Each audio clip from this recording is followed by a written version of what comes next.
When did humans first smoke? You see it every day. Burn a plant and deliberately inhale the smoke. When you think about it, that is a strange thing for a human body to learn to do. Fire normally makes us step back. Smoke makes us cough. Our eyes water, yet humans learn to inhale smoke on purpose. So, who was the first? To answer that, we have to travel more than 12,000 years back. Long before cigarettes, Europeans, factories, or tobacco plantations, humans already lived surrounded by smoke. Fire cooked food, kept predators away, and provided warmth. People constantly burned different kinds of wood and plants. Some produced ordinary smoke, others smelled different. Some may even have changed how people felt. It is easy to imagine the first step happening by accident. Leaves fall into a fire. The smell changes. Someone notices. Perhaps somebody leans closer. And if the effect is interesting enough, they do it again deliberately. But imagining something is not evidence. Our oldest extraordinary clue comes from what is now Utah. At the Wishbone Site, hunter-gatherers camped near an ancient hearth around 12,300 years ago. Thousands of years later, archaeologists found 4 tiny charred seeds from Nicotiana, tobacco, in the remains of that fire. That sounds like the case is solved. It is not. Those seeds tell us that humans were using or handling tobacco more than 12,000 years ago. They do not tell us exactly what they did with it. The plant might have been chewed, parts might have been sucked or processed, leaves might have been burned, smoke might have been inhaled. Archaeology gives us evidence, not a video recording. So our question has to become more precise. When did humans first use tobacco? Very early. When did humans first smoke it? For that, a pipe is much better evidence. But even a pipe creates another problem. People in the Americas smoked many plants, not only tobacco. Finding a pipe does not automatically reveal what was inside it. That is where chemistry becomes useful. Researchers can examine residues trapped inside ancient pipe bowls.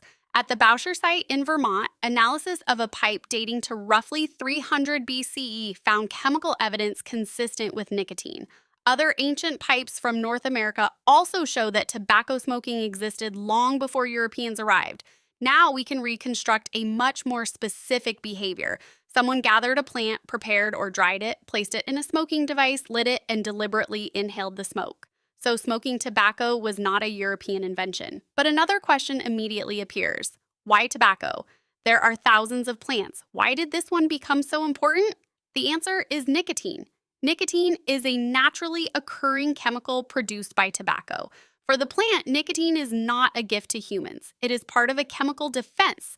An insect that tries to eat tobacco encounters a substance that interferes with its nervous system. Humans manage to turn that defense into something completely different.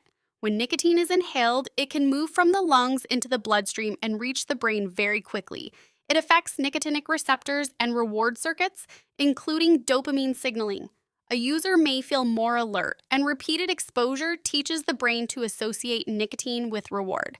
The effect does not last very long, so the brain learns something simple. Do it again and again.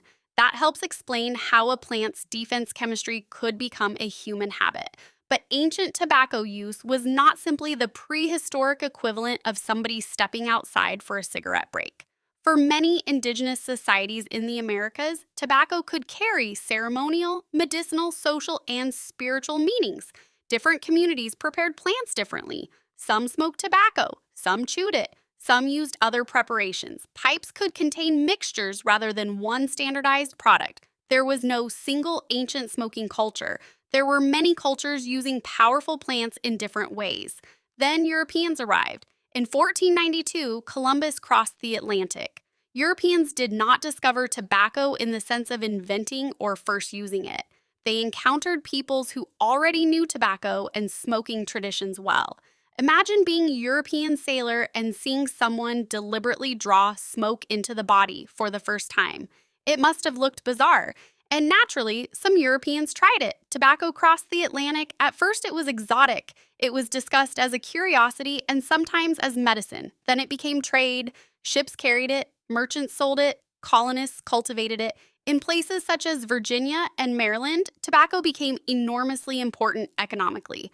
The crop demanded land and intensive labor, tying its history to indentured servitude, and to the exploitation of enslaved people. So the history of smoking is not only a story about curiosity or chemistry, it becomes a story about trade, empire, labor, and power, and then industry change, smoking again. For most of history, smoking required preparation. A pipe had to be filled, leaves had to be prepared, cigarettes made tobacco much easier to carry and consume.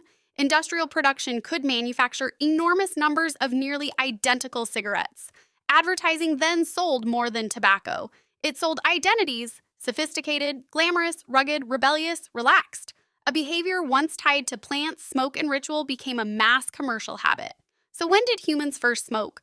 We probably will never know the first person's name, place, or exact moment. There was almost certainly no single inventor of smoking. The oldest known evidence of human interaction with tobacco reaches back about 12,300 years at the Wishbone Site in Utah, but those seeds do not by themselves prove smoking. Clearer evidence comes later from smoking devices and chemical residues showing nicotine-containing plants were burned and inhaled. By the time Europeans reached the Americas, smoking traditions already had long histories.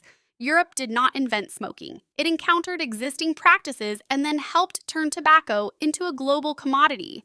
What may have begun as curiosity around plants and fire became ritual.